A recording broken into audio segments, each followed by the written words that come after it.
No vendrás a la boda, escribió mi madre. Sin emoticonos, sin excusas, sin suavizantes. Una oración tan fría como la taza de café que tenía entre mis manos. La leí una vez, y el estómago me dio un vuelco.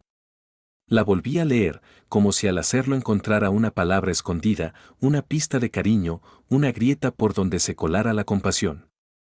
Pero no. Solo estaba esa línea, seca, tajante, como una orden militar.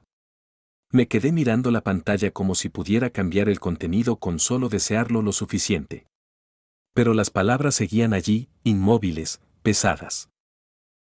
La familia de Valeria no te quiere allí. Esa fue la segunda línea. La justificación. La frase que venía a maquillar el golpe, pero que lo volvía todavía más violento. Como si mi presencia fuese un estorbo, una mancha en el mantel blanco del banquete. Como si todo lo que había hecho hasta ese momento, los arreglos, los pagos, los detalles, la planificación entera del evento, se hubiera desvanecido de golpe porque alguien en la familia de ella decidió que yo sobraba.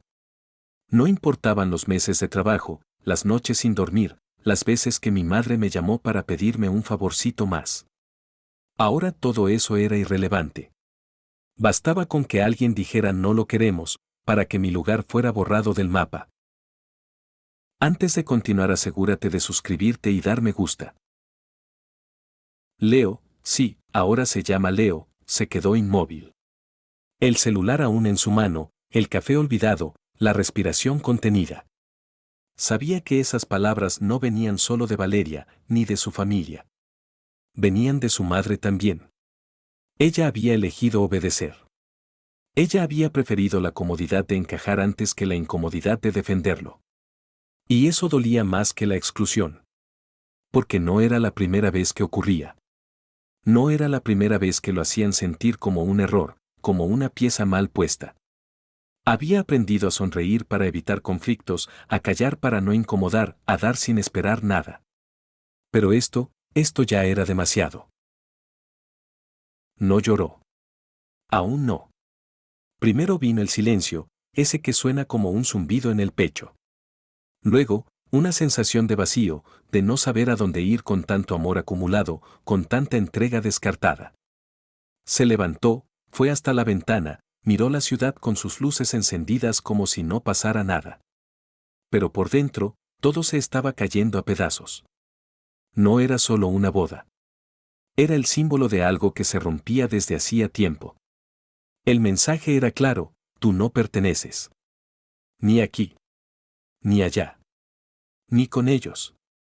Ni con nosotros. Y aunque ya lo había sentido antes, esta vez no pensaba quedarse callado. Leo sonríe. Pero es una sonrisa que no llega ni a las mejillas. Se queda atrapada entre los dientes, fingida, torcida, una mueca que intenta ocultar el incendio interno. En lugar de rabia explosiva, hay una especie de aceptación amarga, como quien ya está acostumbrado a que le den la espalda. Toma el teléfono con la misma parsimonia con la que uno firma una renuncia o redacta una despedida. Escribe sin titubeos: eligieron estatus sobre sangre. Y lo envía. Sin adornos. Sin puntos suspensivos que sugieran duda. Sin un solo emoji que suavice la carga. Solo la verdad, dura y seca, enviada con la misma frialdad con la que fue recibida la suya. Luego, sin respirar hondo, sin maldecir, sin romper nada, camina hacia su escritorio. Se sienta, abre la laptop y espera que cargue. El movimiento es casi automático, como si ya supiera lo que viene. Como si parte de él ya hubiese previsto este final desde el principio. Teclea su correo, su contraseña, y entra a la cuenta de planificación de la boda. Esa que él creó desde cero, con su nombre, con sus datos, con su tarjeta vinculada. Todo estaba allí. La lista de invitados, las mesas asignadas, los pagos por hacer, las reservaciones. Cada decisión que ellos tomaron, con su ayuda. Con su tiempo. Con su dinero. Hace clic en la pestaña de reservas confirmadas y aparece la primera en la lista: Hacienda Los Suspiros. El nombre lo hace sonreír de nuevo, esta vez con ironía. Suspiros, como si se tratara de un cuento de hadas. Un lugar sobreactuado, pretencioso, casi ridículo en su lujo desmedido, pero elegido por insistencia de Valeria y con la venia forzada de Marcos, el cuñado altanero que nunca pudo disimular su desprecio. Leo recuerda perfectamente el día en que lo reservaron, él pagó el anticipo sin pensarlo 2 veces. Porque así era. Porque cuando se trataba de su familia, siempre decía que sí. Incluso cuando su voz interna le gritaba que no. Observa los detalles del contrato. Cada cláusula. Cada penalidad. Cada fecha límite. Y por un segundo, piensa en todo lo que ese gesto significó. No era solo dinero. Era confianza. Era entrega. Era su manera silenciosa de decir cuenten conmigo, incluso cuando nadie se lo pedía con gratitud. Y ahora todo eso había sido reducido a un mensaje. A una línea cruel escrita por su madre. A una exclusión dictada por una familia ajena que nunca lo aceptó. Y sin embargo, allí estaba él, mirando con calma cada pago realizado, cada decisión tomada. La tensión no estaba en lo que hacía, sino en lo que no decía. Porque a veces, lo más peligroso no es el grito, sino el silencio de quien ya no piensa callar más. ¿Cómo se llega a un punto así? A ese instante en el que te dicen que no eres bienvenido a una boda que tú mismo ayudaste a construir. Leo se hace esa pregunta sin dramatismos, sin lágrimas. Solo con ese cansancio profundo que aparece cuando uno empieza a ver con claridad todo lo que antes decidió ignorar. Durante el último año, ha sido el hermano disponible, el hijo servicial, el que nunca dice que no. El útil. No el querido, no el valorado. Solo el útil. El que tiene coche y tiempo. El que resuelve. El que cubre. El que calla. Fue él quien reservó el salón cuando Valeria no sabía ni por dónde empezar. El que creó la web de la boda en Canva, con su cuenta premium, con diseño personalizado, colores a juego y hasta formulario de confirmación. Ni siquiera se lo pidieron. Él se ofreció. Como siempre.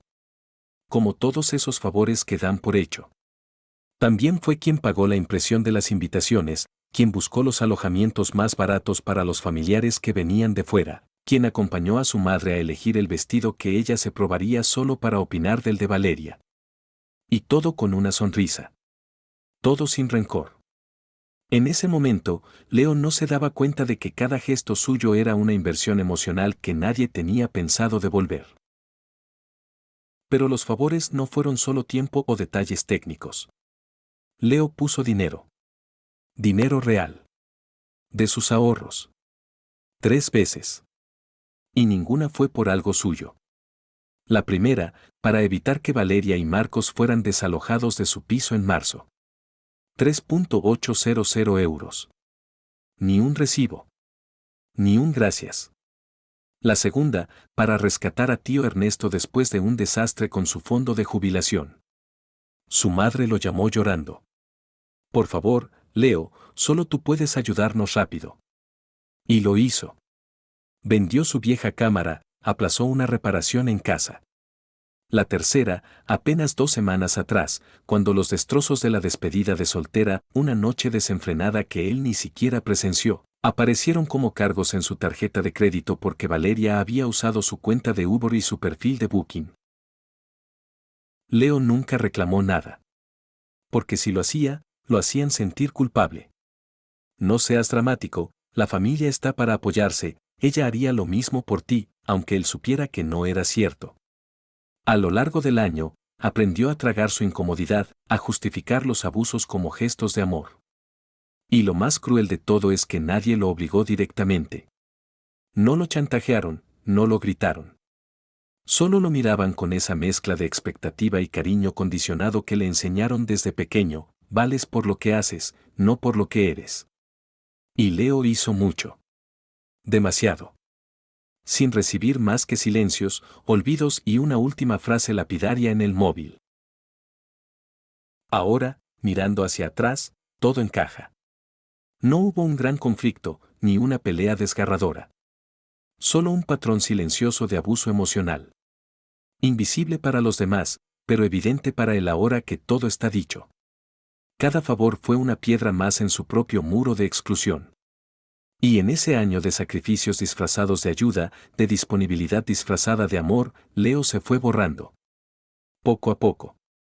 Hasta que llegó el mensaje que selló todo: no vendrás a la boda. Y entonces comprendió que, en realidad, nunca estuvo invitado, solo fue útil. Hasta que dejó de serlo. No era solo el dinero. Nunca lo fue. El verdadero dolor de Leo venía de algo mucho más profundo: la forma en que lo trataban. Siempre había sido así. Desde niño, lo miraban como el diferente. El que no encajaba. El que era demasiado sensible, demasiado callado, demasiado correcto. Era el hermano que sabía arreglar computadoras, que ayudaba a su madre con el Excel, que montaba los muebles sin pedir nada a cambio. Un sirviente técnico emocional, disponible 24/7. A veces le hacían encargos como quien presiona un botón en un asistente virtual. Sin gratitud. Sin preguntar si tenía tiempo. Sin notar si estaba triste o cansado. Y no solo era funcional, también era blanco de burla silenciosa. El rarito. ¿Quién olvida aquella vez en que tío Ernesto lo dejó plantado bajo la lluvia porque llevaba delineador en los ojos? Tenía 16 años. Nadie lo defendió. Nadie dijo nada en la cena familiar. Solo se hizo ese silencio incómodo que encubre las violencias pequeñas, esas que se disimulan con bromas o se entierran bajo la alfombra de así somos en esta familia. Leo aprendió a dejar pasar esas cosas. A tragarse los gestos hirientes. Porque cada vez que se quejaba, lo tachaban de exagerado, de hipersensible. Y ser hipersensible, en su entorno, era un defecto imperdonable. A lo largo de los años, esa dinámica se volvió rutina. Cuando alguien necesitaba algo técnico o práctico, llamaban a Leo. Si era algo emocional o social, lo ignoraban. En las fotos familiares, muchas veces él ni aparecía. O estaba en una esquina, cargando bolsas, tomando la foto, recogiendo los platos. No era el protagonista de nada. Y sin embargo, seguía ahí. Porque una parte de él aún esperaba que, si ayudaba suficiente, si se entregaba sin condiciones, algún día se ganaría un lugar en la mesa. Un lugar real. No el del chico útil. Sino el del hermano amado, el hijo admirado, el hombre valorado. Ese deseo de pertenecer fue su mayor vulnerabilidad. Lo que su familia no decía en voz alta, pero sí demostraba con cada gesto, era que Leo no era suficiente tal y como era. Solo era válido si servía. Si resolvía. Si se adaptaba. Si se callaba. Y esa forma de desprecio es más cruel que el rechazo abierto, porque es insidiosa. Se mete bajo la piel, se normaliza. Y te hace dudar de ti mismo. De tus gustos, de tu manera de hablar, de tu ropa, de tu forma de amar. Leo llegó a cambiar partes de sí para encajar. Llegó a ocultarse. Y ni así fue suficiente para ser tratado con dignidad. Hoy, al mirar hacia atrás, Leo ve ese patrón claro como el cristal. No fue un hecho aislado. Fue una historia sostenida de exclusión amable. De desprecio disfrazado de familia. Lo más trágico no es que lo hayan dejado fuera de una boda. Lo trágico es que, en el fondo, eso fue solo la confirmación de algo que siempre estuvo ahí, que nunca lo vieron como uno de ellos. Que su valor siempre estuvo condicionado. Y que, por primera vez, lo que dolía no era el desprecio, sino haberlo aceptado durante tantos años sin decir una palabra. Una publicación en Facebook. Así se enteró Leo. No de la fecha exacta, ni del menú. Eso ya lo sabía. Pero la certeza brutal de que no solo no estaría en la boda, sino que tampoco sería extrañado, eso lo confirmó en una foto. Una imagen impecablemente editada, con filtros cálidos y sonrisas perfectamente alineadas. Valeria, Marcos y los padres de ambos, posando frente a la fachada iluminada de la hacienda Los Suspiros, esa misma que él ayudó a reservar con meses de antelación. Al fondo, un cielo crepuscular, luces colgantes tipo hada y un rótulo hecho en madera que decía, el amor todo lo puede. Menos incluirlo a él. El pie de foto no era largo, pero bastó. Orgullosos de nuestra familia. Contando los días para celebrar con la gente correcta a nuestro lado. Leo lo leyó 3 veces. Sintió como el estómago se le comprimía en un nudo seco. No lo mencionaban. Ni siquiera lo etiquetaron, a pesar de que en otras épocas había sido el primero en compartir todo, en comentar con entusiasmo, en ofrecerse como fotógrafo improvisado. Esta vez, su nombre no apareció. Y el silencio, en las redes, es tan elocuente como un grito. No solo no lo invitaron, lo borraron de la narrativa. Como si nunca hubiera existido. Pero lo que realmente le partió el alma fue un comentario, entre tantos, al que Valeria respondió con una frialdad quirúrgica. Una amiga le preguntó si toda la familia asistiría. Y ella, con esa sonrisa digital, escribió, solo gente en la que confiamos. 7 palabras. Ni una más. Y para Leo, fue como una cuchillada limpia. No por el contenido, sino por el subtexto. Porque detrás de esa frase se escondía una acusación velada, que él no era de fiar. Que era una amenaza, una mancha, un estorbo que empañaría su día perfecto. El hermano que les prestó dinero, que salvó la boda del caos, ahora era descartado como un intruso. Leo no escribió nada. No comentó, no reaccionó, no llamó a nadie. Simplemente deslizó hacia abajo y leyó todos los comentarios. Uno por uno. Felicitaciones, emojis de corazones, mensajes de «qué bellos», y ya quiero que llegue ese día. Vio a familiares que conocía desde niño dejar mensajes llenos de ilusión. Ninguno preguntó por él. Nadie notó su ausencia. O peor, todos la sabían y la aceptaban. Leo miró su teléfono con la pantalla iluminada y se sintió como un espectador de su propia exclusión. Como si estuviera viendo un tráiler de una película en la que jamás tuvo papel principal. Esa noche no durmió. Dio vueltas en la cama, escuchando el zumbido del silencio en su departamento.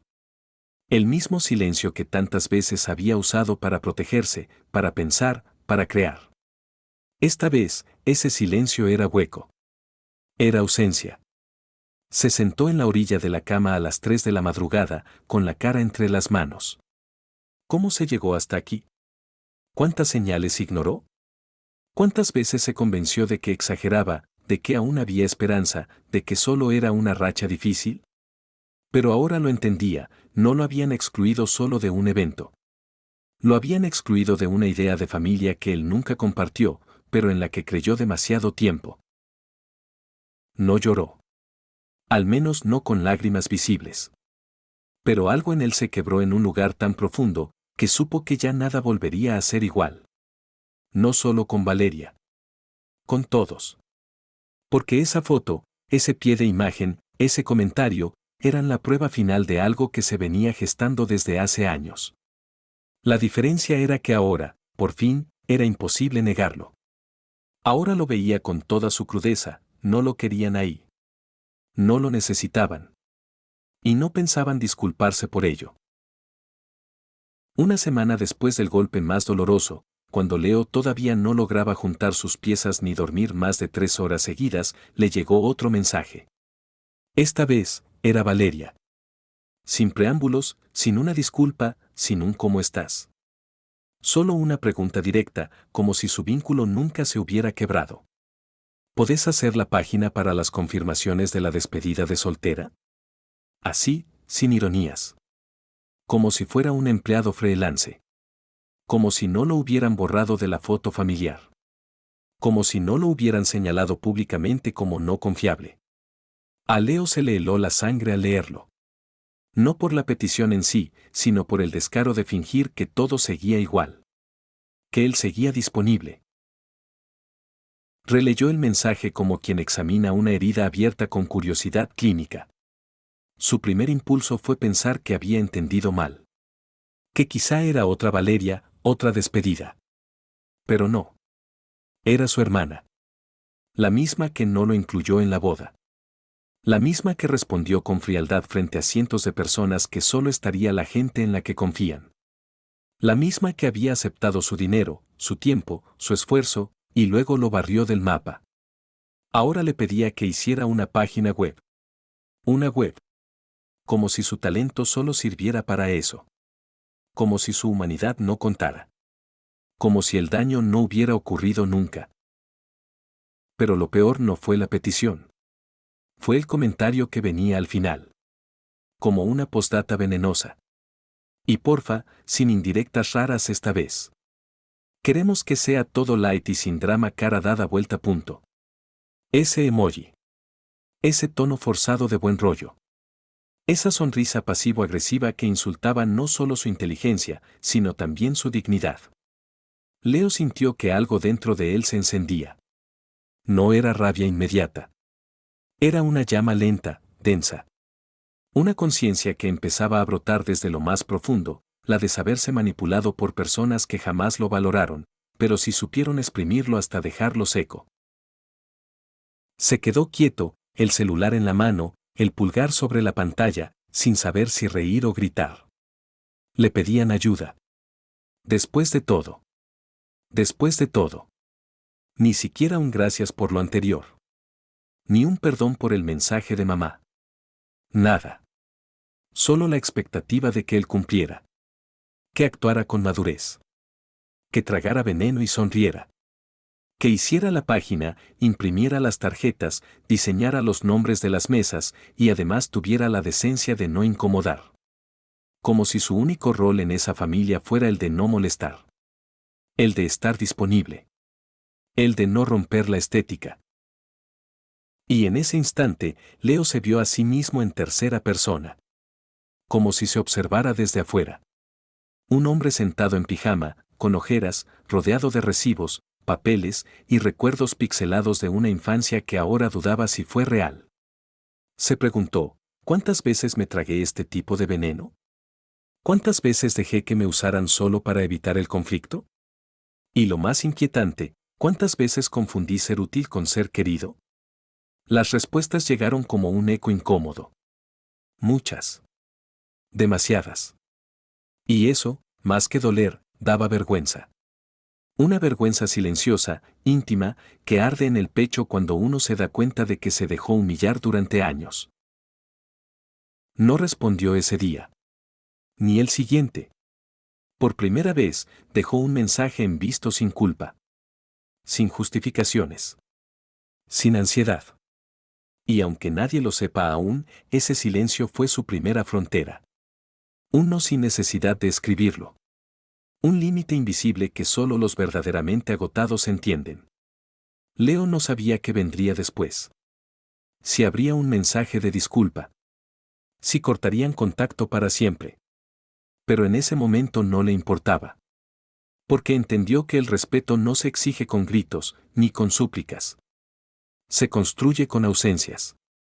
Y él, por fin, estaba aprendiendo a irse.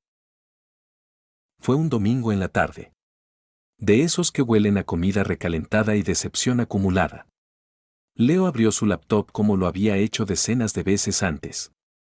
Mismo lugar, misma carpeta, boda Valeria y Marcos. Pero esa tarde, algo en su pecho estaba distinto. Ya no había nudos en la garganta ni esperanza de reconciliación. Solo claridad. Una certeza pulida a fuerza de desprecios acumulados. Recorrió la lista de documentos con una lentitud ceremonial, el cronograma detallado de la ceremonia, las plantillas de las invitaciones, las listas de proveedores, los mapas interactivos para los invitados, los menús en versión imprimible. 63 archivos. Todos diseñados, organizados y cargados por él. Cada uno, una forma de decir te quiero que nadie había sabido leer. Párrafo 2. No hubo furia en sus dedos. Solo una determinación silenciosa. Clic derecho. Eliminar. Uno por uno. Con calma. Como quien barre su casa después de una tormenta. Sin necesidad de dramatismos. Sin dejar rastros. A cada archivo que desaparecía, sentía un gramo menos de peso sobre los hombros. Al terminar, la carpeta quedó completamente vacía. Un cascarón elegante sin contenido. Luego, como último gesto, escribió 3 palabras que no eran venganza, sino una declaración honesta: buena suerte sin mí. Las escribió en el nombre de la carpeta y cerró la laptop. No sonrió. No sintió culpa. Tampoco alivio.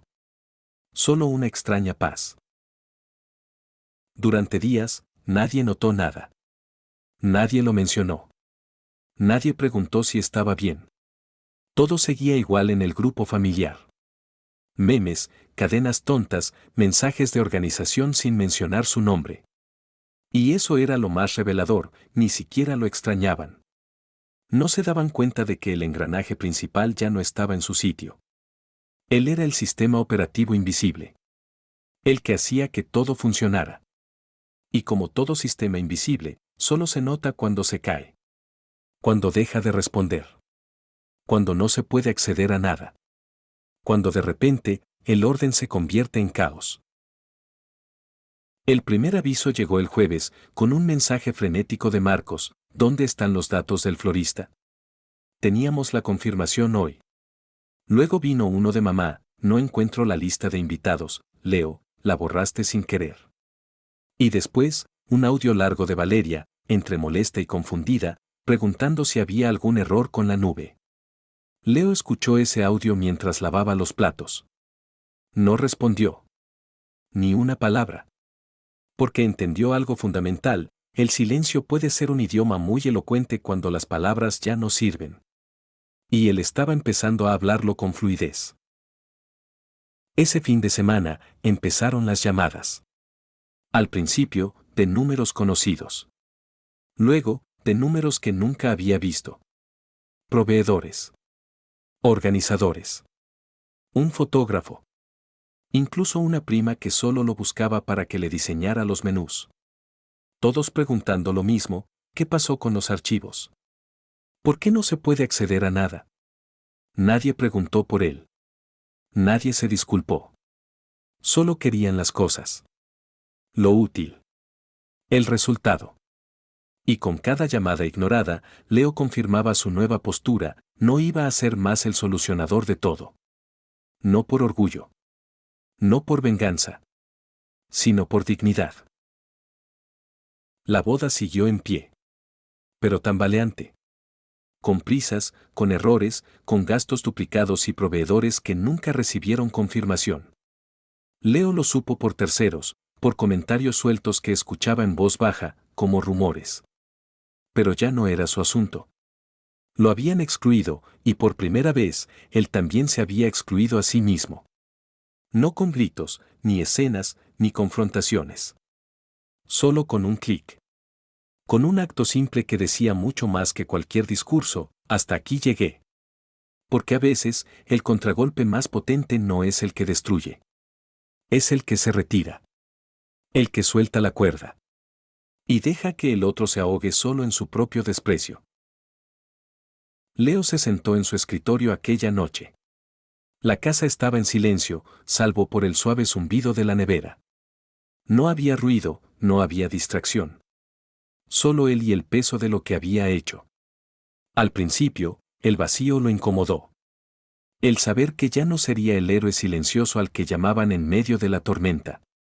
Pero con el paso de los minutos, ese vacío se convirtió en algo mucho más grande, una sensación de liberación. Creían que me quedaría callado.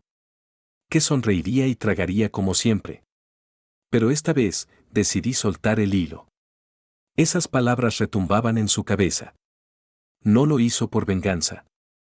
No porque quisiera destruir lo que ellos habían construido. Lo hizo porque entendió, de una vez por todas, que el hilo que mantenía unida esa tela de relaciones rotas no le pertenecía solo a él. Él no era la única persona que sostenía la trama.